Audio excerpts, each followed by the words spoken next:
तो फ्रेंड, आज की वीडियो में मैं पढ़ाने वाला हूँ आपको उपसर्ग और प्रत्यय। उपसर्ग और प्रत्यय पढ़ाने से पहले मैं आपको इस बात से भली भांति परिचित करा दूं कि मैंने पिछले वीडियो में एक वीडियो रस पर और एक वीडियो अलंकार पर और एक वीडियो छंद पर बना दिया है। और आपके एग्जाम में रस से जो मार्क्स मिलते हैं वह 2 मार्क्स मिलते हैं और अलंकार से जो मार्क्स मिलते हैं वो भी 2 मार्क्स मिलते हैं और जो छंद से मार्क्स मिलते हैं वह 2 मार्क्स मिलते हैं। यानी कि मैंने पिछले वीडियो में आपको 6 मार्क्स गेन करवा दिया है। अगर आपने ये वीडियो नहीं देखा है तो मैंने इन वीडियो का एक प्लेलिस्ट बनाया है जो मेरे चैनल पे आपको मिल जाएगा, आप जाके उसे वॉच कर सकते हैं। और जो हम आज की वीडियो में पढ़ने वाले हैं वह हम हिंदी व्याकरण पढ़ने वाले हैं। क्या पढ़ने वाले हैं? हिंदी व्याकरण। और हिंदी व्याकरण से जो टॉपिक पूछेगा आपको एग्जाम में, टोटल 11 मार्क्स का टॉपिक पूछेगा। यानी कि 6 मार्क्स ये और 11 मार्क्स ये, टोटल मिला के 17 मार्क्स हो जाएंगे आपके। तो लेकिन हिंदी व्याकरण में 11 मार्क्स तो पूछेगा, लेकिन किस टॉपिक पे पूछेगा ये तो भी मालूम रहना चाहिए। तो जो पहला वह टॉपिक होगा वह उपसर्ग होगा और जो इसके बाद अगला टॉपिक होगा वह टॉपिक प्रत्यय होगा। और प्रत्यय के बाद जो टॉपिक पूछेगा वह समास पूछेगा और जो समास के बाद टॉपिक पूछेगा वह तत्सम शब्द पूछेगा। और लास्ट और जो आखिरी टॉपिक पूछेगा वह पर्यायवाची शब्द पर पूछेगा।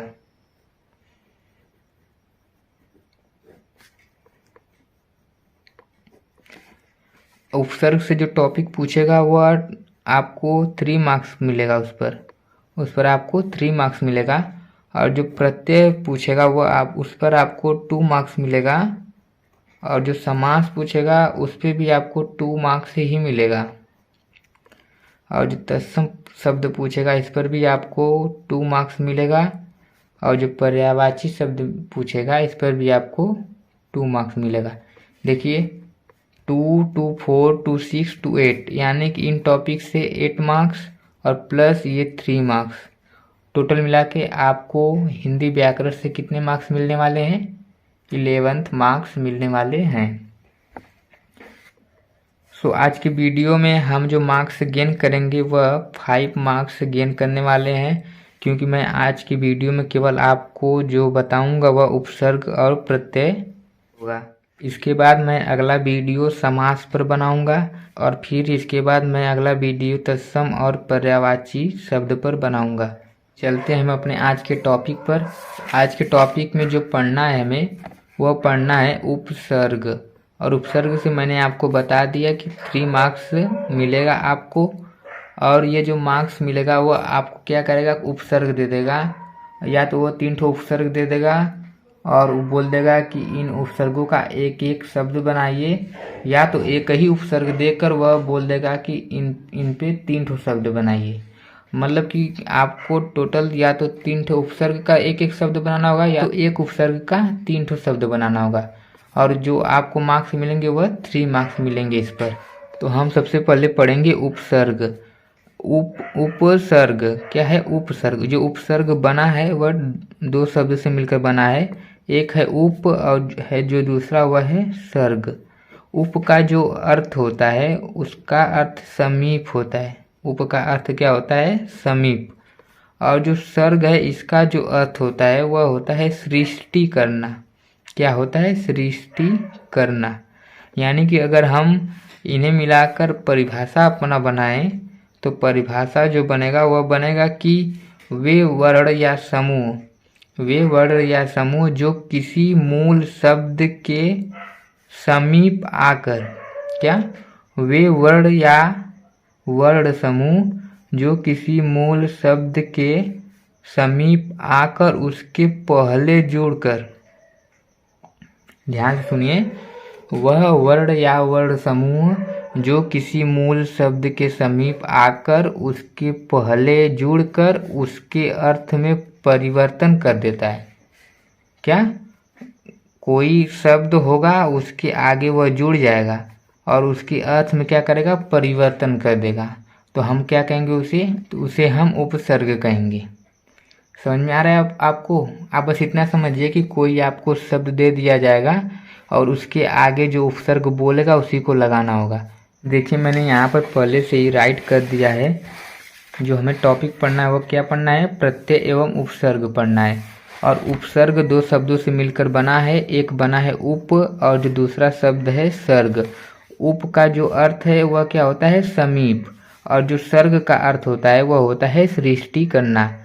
तो इससे जो परिभाषा बनेगा वो बनेगा कि वे वर्ण या वर्ण समूह जो किसी मूल शब्द के समीप आकर उसके पहले जुड़कर उसके मूल अर्थ में परिवर्तन कर देता है उसे उपसर्ग कहते हैं। इसका मतलब आपको समझ में आ रहा है?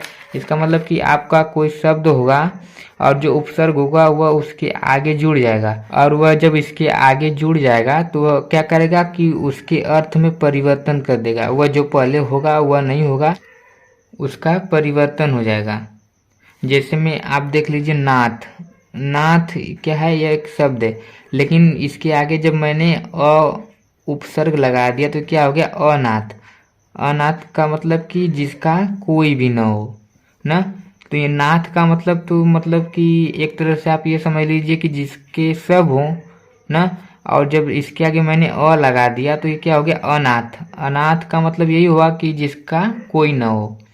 तो ये उपसर्ग जब आया तो इस शब्द से पहले जुड़ा, इस शब्द से पहले जुड़ा, और क्या क्या इसकी अर्थ, जो इसका अर्थ निकल के आ रहा था उस अर्थ को यह बदल के दूसरा अर्थ बना दिया ना। तो जो वही परिभाषा में मैंने बताया आपको कि कोई मूल शब्द के पहले जुड़कर उसके मूल अर्थ में जो परिवर्तन कर देगा उसी को हम क्या कहेंगे, उसी को हम उपसर्ग कहेंगे। जैसे कि अनाथ। अनाथ में यह अ पहले जुड़कर इसके मूल शब्द में परिवर्तन करके इसे अनाथ बना दिया। पहले यह नाथ था, फिर इसमें यह अ आके जुड़ गया। अब यह अ क्या है, देखिए ये अ जो है यही उपसर्ग है, और यह जो नाथ है यही मूल शब्द है। यानी कि मूल शब्द से पहले जुड़ा, देखिए इसी के पहले नहीं जुड़ा, और जब इसके पहले जुड़ा तो इसके शब्द में परिवर्तन करके अनाथ बना दिया। और जो दूसरा एग्जाम्पल है वह देखिए, वह क्या है, प्रत्येक है। प्रत्येक, प्रत्येक का मतलब है कि प्रति प्लस एक। यह प्रत्येक जो है प्रति प्लस एक कैसे हुआ, यह आपको संधि में मालूम चलेगा, जो मैं आपको आगे पढ़ाऊंगा।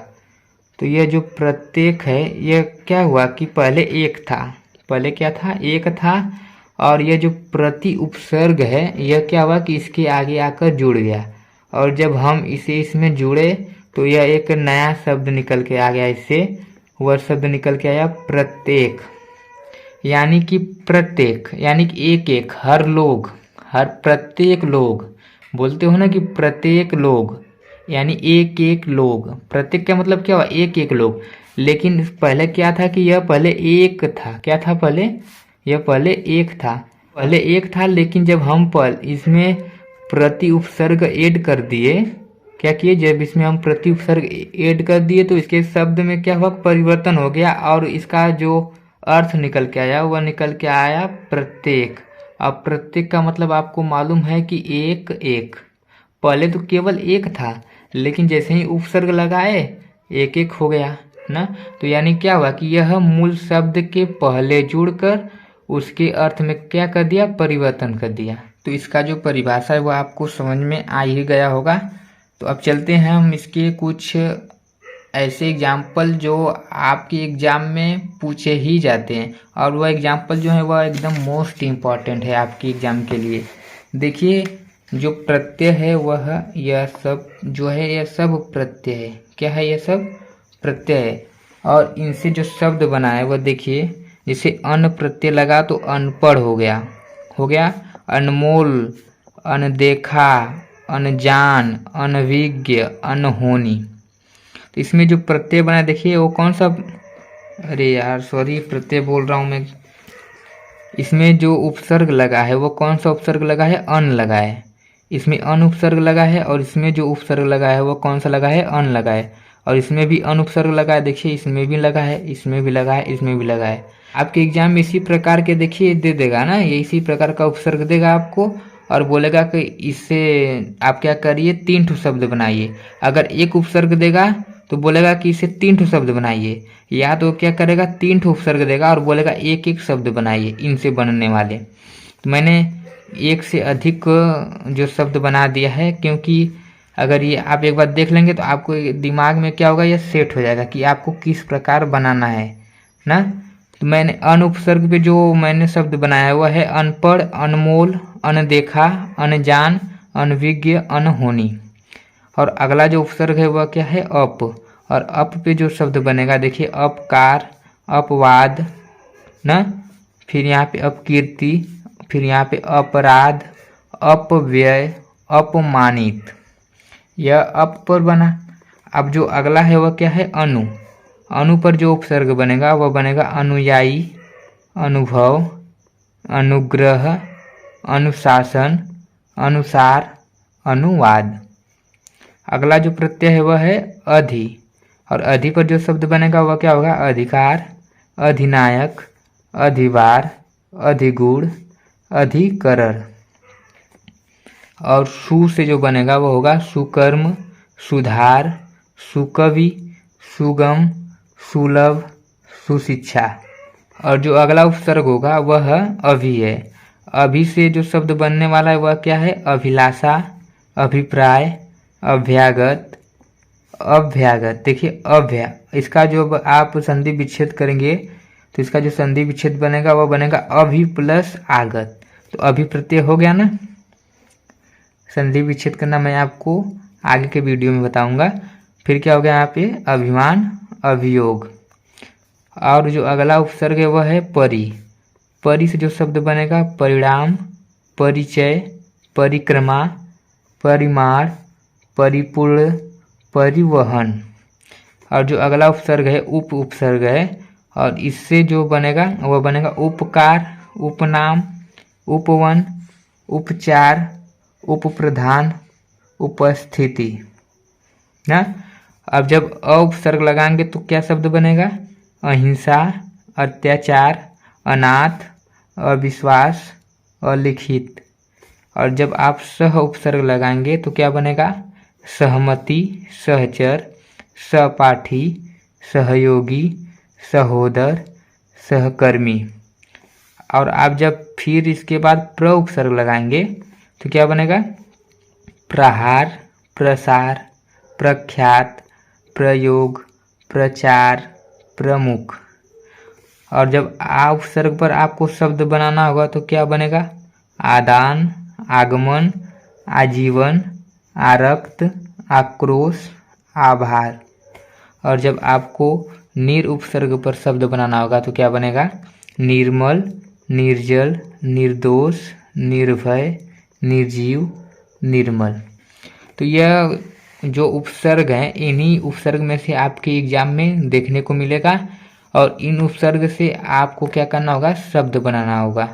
तो मैंने कुछ शब्दों को बना रखा है, और कोई ऐसी बात नहीं है कि यही जो शब्द है इसे आप याद करके जाएं और इन्हीं में से लिखें, आप अपने से भी बना सकते हैं। मैंने बस आपको एक मार्ग दिखाया है कि आप किस प्रकार इन उपसर्ग से अपने शब्द को बना पाएंगे।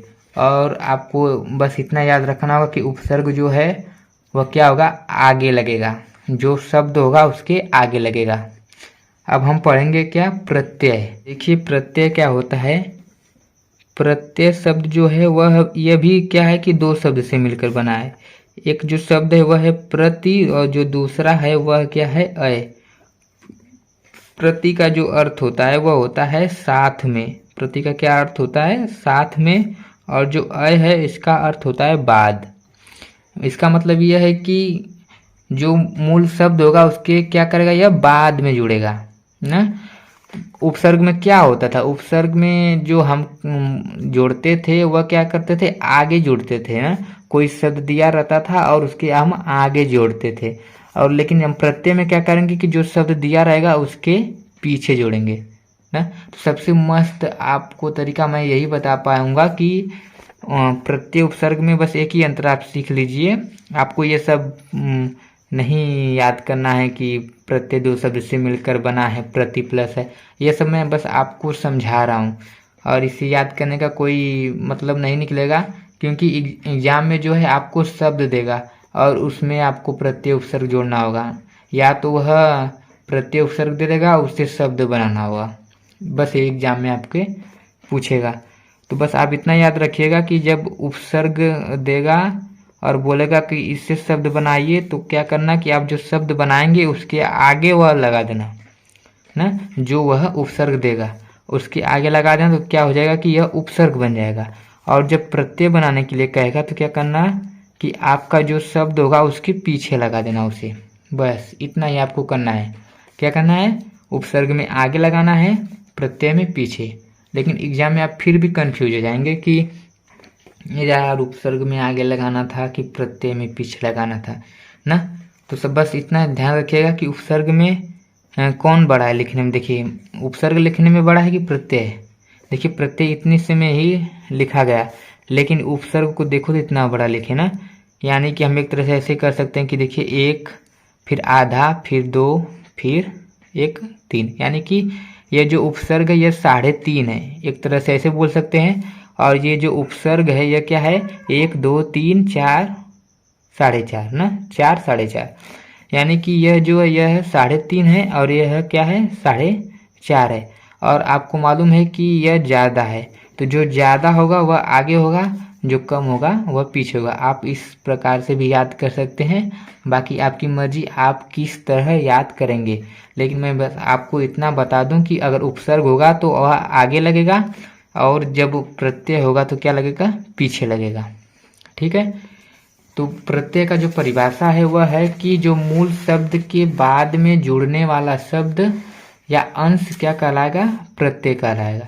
जैसे मैं आपको एग्जाम्पल, ये जो है शक्तिमान, एग्जाम्पल क्या है? शक्तिमान। तो इसका जो मूल शब्द था वह था शक्ति, इसका जो मूल शब्द था वह शक्ति था, और इसमें जो प्रत्यय लगा वह लगा मान। इसमें जब हम मान प्रत्यय लगाए तो यह इसका जो अर्थ निकल के आया वह निकल के आया शक्तिमान। समझ में आ रहा है आपको ना? देखिए प्रत्यय मैंने बताया आपको कि पीछे लगेगा, पीछे लगाना, और उपसर्ग में होगा तो आगे लगेगा। बस इतना समझिए आप। तो यह सब आपको समझ में आ गया होगा। अब चलते हैं अपने उस मोस्ट इम्पॉर्टेंट प्रत्यय पर जो आपके एग्जाम में पूछेगा। तो मैं लाया हूँ आपके लिए मोस्ट इम्पॉर्टेंट प्रत्यय जो आपके एग्जाम में पूछने ही वाला है। तो जो पहला प्रत्यय है वह है आई, और आई से हम जुड़कर जो शब्द बनाएंगे, देखिए ऊंचाई। आप कहेंगे इसमें आई है कहाँ? देखिए ऊंचाई, बोलिए ऊंचा प्लस आई, ऊंचाई ना। तो इसमें आई लगा है ना। तो आई प्रत्यय जब भी लगेगा, प्रत्यय जब भी लगेगा क्या लगेगा? पीछे लगेगा, आगे नहीं लगेगा। आगे लगेगा उपसर्ग। मैं बार बार यह बात इसलिए बोल रहा हूँ कि यह आपके दिमाग में सेट हो जाए ना। तो जो आई होगा, आई से जो शब्द बनेगा वह क्या बनेगा? ऊंचाई, फिर मोटाई, पढ़ाई, लिखाई, सिलाई, लंबाई ना। इसमें कौन सा प्रत्यय लगा? आई प्रत्यय लगा। और जब हम त्व प्रत्यय लगाएंगे तो क्या बनेगा? प्रभुत्व, बंधुत्व, कवित्व, लघुत्व, महत्व। और जब हम ता प्रत्यय लगाएंगे तो क्या बनेगा? सुंदरता, सज्जनता, मधुरता, महानता, लघुता। और जब हम पन प्रत्यय लगाएंगे तो बनेगा बचपन, लड़कपन, भोलापन, बढ़प्पन, पागलपन। यहाँ पे देखिए ये जो पन पन पन पन पन पन पन पन पन पन ना, तो पन इसमें क्या हुआ कि इसमें पन प्रत्यय लगा। और इसमें कौन सा? इसमें ता प्रत्यय लगा, इसमें त्व, इसमें आई ना। और जब हम आवा या वा, जब यह प्रत्यय लगाकर बोलेगा कि शब्द बनाइए, तो हम क्या बनाएंगे? पहनावा, ओढ़ावा, दिखावा, चढ़ावा, जगावा ना। आवा, आवा आ रहा है ना, इसमें वा भी हो गया, आवा भी हो गया। दोनों में से कोई भी प्रत्यय देगा शब्द बनाने के लिए तो हम इस प्रकार बना देंगे। और जो अगला प्रत्यय हमारा है वह है आहट या हट ना। देखिए इससे जो शब्द बनेगा सरसराहट, पहनावहट, घबराहट, जगमगाहट, आहट। और जब आवट या वट प्रत्यय लगाना होगा तो कौन सा शब्द बना सकते हैं हम? सजावट, लिखावट, पढ़ावट, थकावट, बनावट ना। और जब हम ई प्रत्यय लगाकर शब्द बनाएंगे तो कौन सा शब्द बनेगा? नगरीय, जातीय, मानवीय, भवदीय ना। और जब शब्द बनेगा तो और बहुत शब्द बन जाएंगे ई प्रत्यय से। बस मैंने इतना ही बनाया है। और आपके एग्जाम में बस इतना याद, आपके एग्जाम में ज़्यादा नहीं पूछेगा, इतना प्रत्यय थोड़ी ना बनाने के लिए बोलेगा, वह केवल एक प्रत्यय बोलेगा बनाने के लिए ना। आपको तो वह क्या करेगा, तो इसमें से टॉपिक दे देगा, 2 टॉपिक दे के बोल देगा कि इससे एक एक शब्द बनाइए, या तो शब्द दे के बोलेगा कि इसमें प्रत्यय जोड़िए, यह प्रत्यय जोड़िए या वह प्रत्यय जोड़िए। बस आपको कन्फ्यूज कर देगा। बस आप इतना याद रखिएगा, उपसर्ग आगे, प्रत्यय पीछे। ठीक। अब जो अगला प्रत्यय होगा वह होगा आनी। वह आनी पे आपसे पूछ सकता है। तो आनी से जब पूछेगा तो आप क्या शब्द बना सकते हैं? सेठानी, नौकरानी, देवरानी, पंडितानी, जेठानी। ठीक। और जो अगला प्रत्यय आपसे पूछ सकता है वो पूछ सकता है वाह। और जब वहाँ प्रत्यय पूछेगा तो इससे आप जो शब्द बना पाएंगे वह बना पाएंगे 7वां, 8वां, 9वां, 10वां, 25वां ना। वहाँ प्रत्यय आ रहा है ना इसमें, देखिए वाह वाह वाह वाह ना। फिर यहाँ पे आइन प्रत्यय। और जब आइन प्रत्यय जोड़कर आपको शब्द बनाने के लिए बोलेगा तो आप कौन सा शब्द बनाएंगे? जैसे देखिए पंडिताइन, सेठाइन, देवराइन, ललाइन, मलाइन ना। तो मैंने ये कुछ शब्द बनाया है, इसका मतलब ये नहीं कि आप इन्हीं को रटें, याद करें। बस आप क्या करें, इसे समझ लें और क्या करेंगे एग्जाम में आप अपने से बनाइएगा ना, क्योंकि इतना याद करेंगे तो फिर गड़बड़ा जाएंगे। बस इतना याद रखिएगा कि उपसर्ग को आगे जोड़ना है, प्रत्यय को पीछे जोड़ना है। बोल देगा कि पन प्रत्यय लगाइए तो बस आप जान जाइएगा कि क्या करना है, प्रत्यय लगाना है। प्रत्यय में क्या करना है, पीछे जोड़ना है, यानी पन को हमें क्या करना है, पीछे जोड़ना है। तो आप बहुत बना पाएंगे, बूढ़ापन, लड़कपन, बचपन ना। इसी प्रकार बहुत कुछ बना देंगे। और अगर वो बोल दे कि उपसर्ग लगा के कोई शब्द बनाइए तो आप क्या आ गया, उपसर्ग। उप मतलब आगे आ जाना ना। तो आप क्या करेंगे, प्र को आगे लगाएंगे, जैसे प्रकार ना, प्रचार, प्रसार। तो उसमें उपसर्ग में क्या करेंगे, हम आगे लगा देंगे और प्रत्यय में क्या करेंगे, पीछे लगा देंगे।